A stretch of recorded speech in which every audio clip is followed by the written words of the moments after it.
Hello, welcome to the Mark Janot Show, the cybersecurity show. In this video, I'm going to talk about the command prompt commands that hackers use. So without further ado, let's get right into it. These hackers use it for 2024, okay?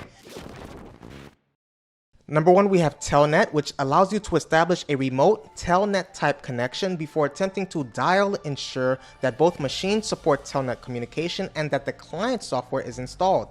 To initiate this step of remote session, you must specify the IP address of the server or the main computer followed by 13531.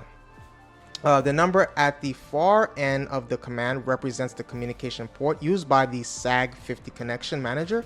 If the setup's done right, your command cursor should become blank. Otherwise, it will return the message Telnet is not recognized as an internal or external command, operable program, or batch file. This error message appears when Telnet's not enabled on the machine. To switch it on, click on the start button and head to control panel. Under programs and features, select turn Windows features on or off. Scroll down until you see Telnet client and Telnet server. Enable both features and click the OK button to confirm. Restart your machine, open new command window and retry the connection. 2, we have KList, K-L-I-S-T. This command allows you to visualize cached Kerberos tickets and retrieve useful information such as encryption type, server start time, renew time, session key type, cached flags, and more. Number 3, we have FC, which is changes made to files may not always be obvious. To see if a file has been modified, use the file compared FC command in the command prompt.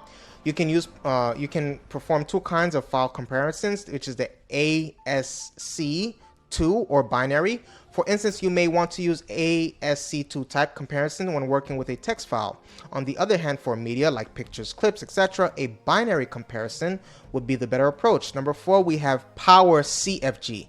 This is a great diagnostic tool for laptop users. Ever wonder why your battery is running out so fast, leaving you high and dry, possibly in the middle of an important meeting? Well, you can quickly find out by running this power configuration utility in the command prompt. Powercfg usually works best if the energy argument.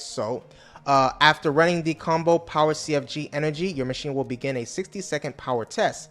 It will generate a power efficiency diagnostic report. If any errors are found, they will be highlighted in the second section of the report along with recommendations. Number 5, we have the CACLS. The nifty command allows you to display or modify ACLs, which is access control lists, or of various files. Some of its more popular uses include granting specific access right to users, revoking permissions, denying specific users, or replacing the user's access rights. Here's a quick example of how to use CACLS command. Step 1, create a text document on your desktop area. Name it test.txt. Number 2, open command prompt. Number 3, navigate to the desktop directory by typing cd desktop. Step 4, type in CACLS test.txt. This will display users and permissions. Step 5, in this example, we will replace the default rights of user built-in administrators from F using the /p argument. Step 6, type in CACLS test.txt/p, and Peter, you can put that on the screen. Step 7, step Y and press enter to confirm changes. 6, we have ARP, display or commit changes to ARP cache. To view the contents of the cache, type in ARP and then space -A and press enter. If you want to make changes to the ARP cache, such as adding a static entry, use ARP and then the space -A followed by the internet address and the physical address. For instance, if we have a new host and want to associate its IP to its physical address, we will need to type the following line. And Peter, you can put that on the screen. Number 7 is the CGB port. Use this command to display or remap COM ports. 8, cipher. Check the encryption status of your files or folders like NTFS or partitions only.